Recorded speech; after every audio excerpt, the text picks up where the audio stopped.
Aku rindu Tuhan, aku rindu.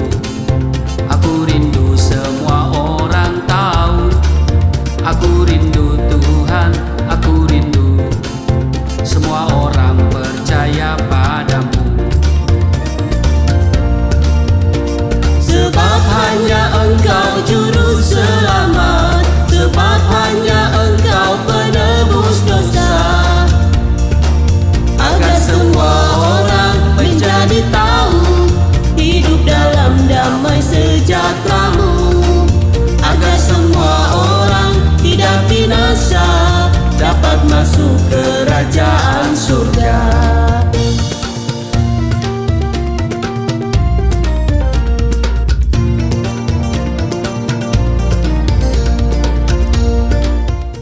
Shalom Bapak Ibu, sahabat Galilea yang diberkati oleh Tuhan Yesus. Kembali bersama saya Pendeta Muhammad Rusli Mono Arfa dalam program Sahabat Galilea. Bapak Ibu, mari siapkan diri seperti biasa. Kita akan membaca, kita merenungkan firman Tuhan sebelum kita melakukan kegiatan kita di hari ini. Baik, kita berdoa. Segala kemuliaan hanya bagi-Mu Bapa, di dalam nama Tuhan Yesus. Kami mengucap syukur buat kasih setia-Mu yang Engkau tunjukkan kepada kami. Engkau telah menjaga, menyertai dan memberkati istirahat tidur kami di sepanjang malam yang telah berlalu. Dan oleh kemurahan-Mu saja kami ada sebagaimana berada. Dan hari ini sebelum kami melakukan seluruh kegiatan kami mau datang kepada Tuhan. Kami mau membaca, merenungkan firman-Mu. Urapi kami, buka hati pikiran kami.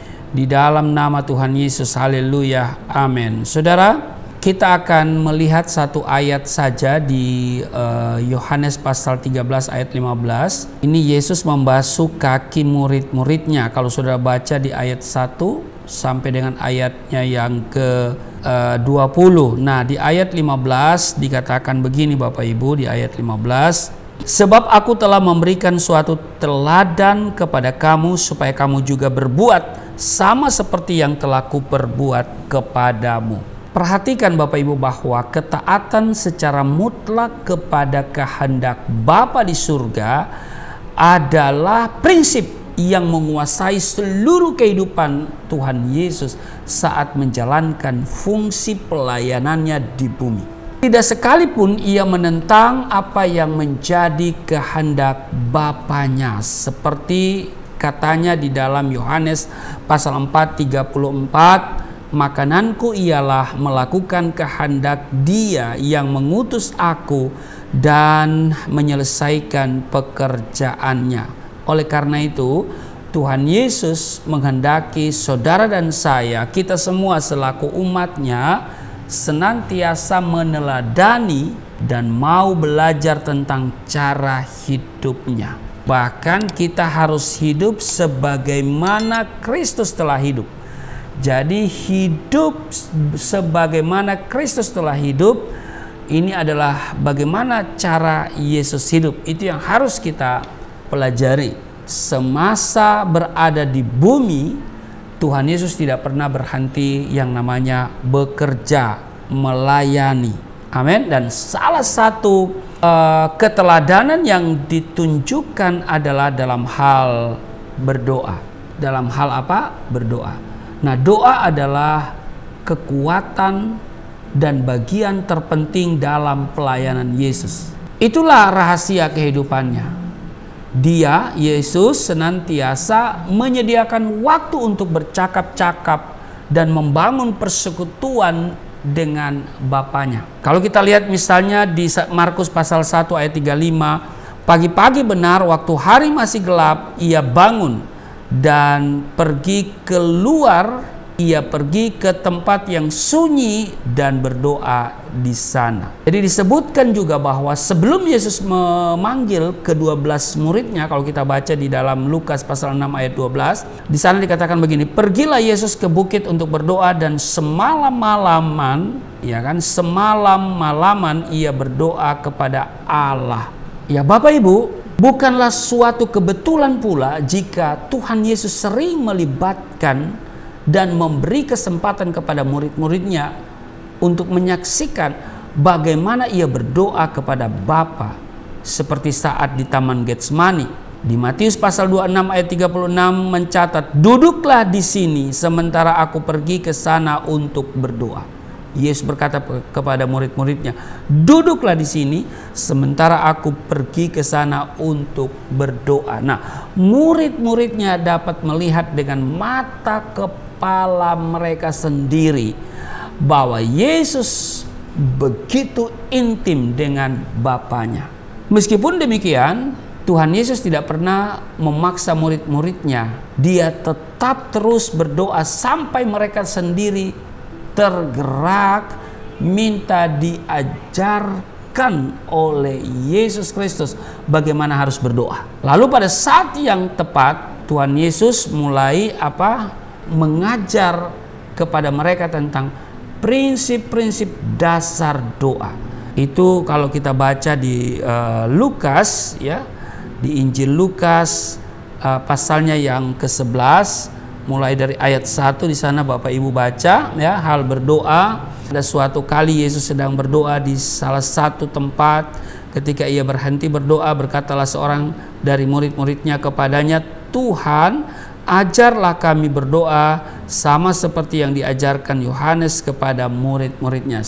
Terus saudara baca itu, ya. Jadi Bapak Ibu, jika Tuhan Yesus saja sangat memperhatikan jam-jam doanya dan senantiasa menyediakan waktu khusus untuk bertemu dan bercakap-cakap dengan Bapanya, apalagi saudara dan saya, apalagi kita semua. Amin. Bukankah seharusnya kita juga demikian? Betul?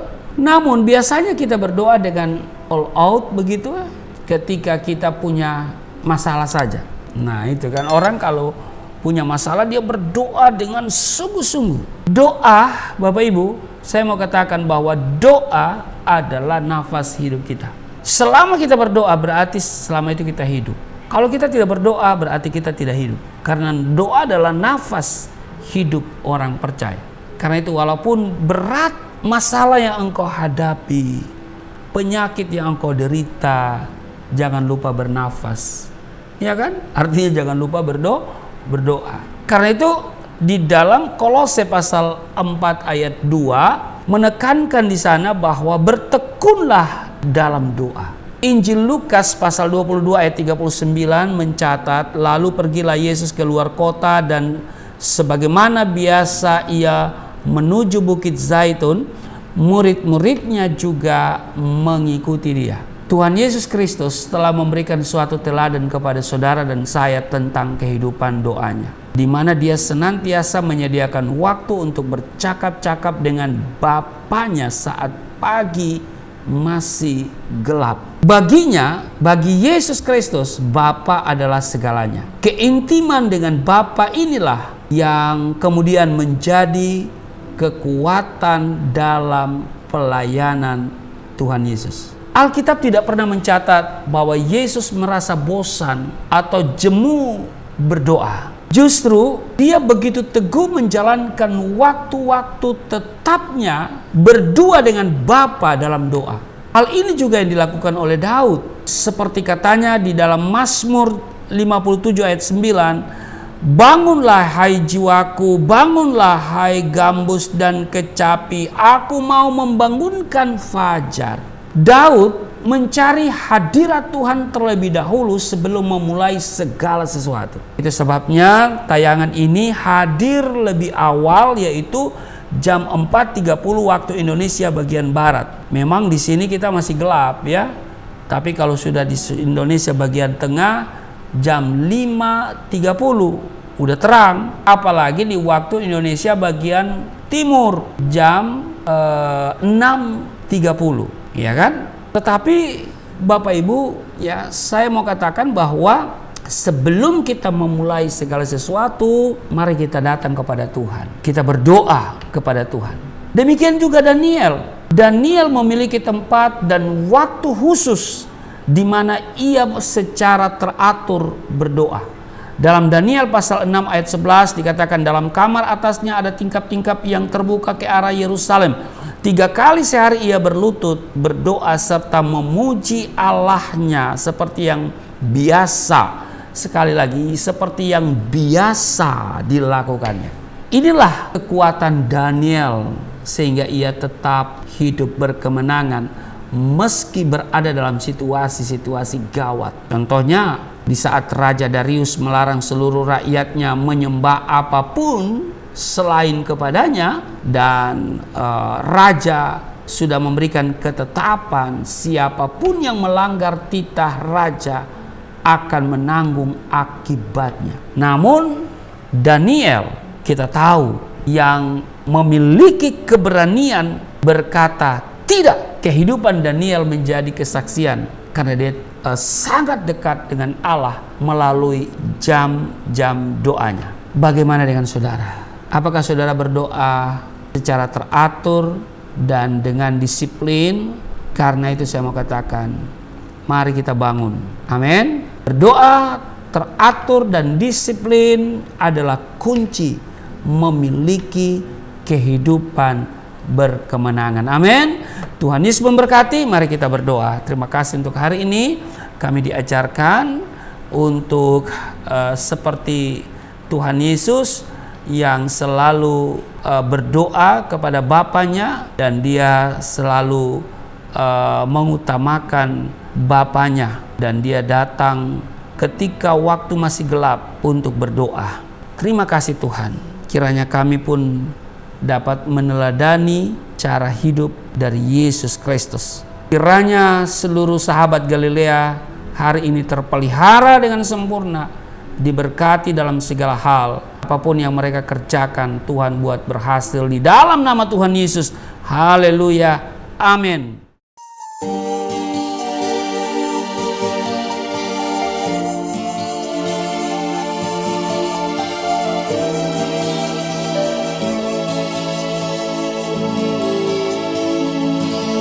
Bapa kami yang di surga, dimuliakanlah nama-Mu. Datanglah kerajaan, jadilah kehendak-Mu di bumi seperti di surga.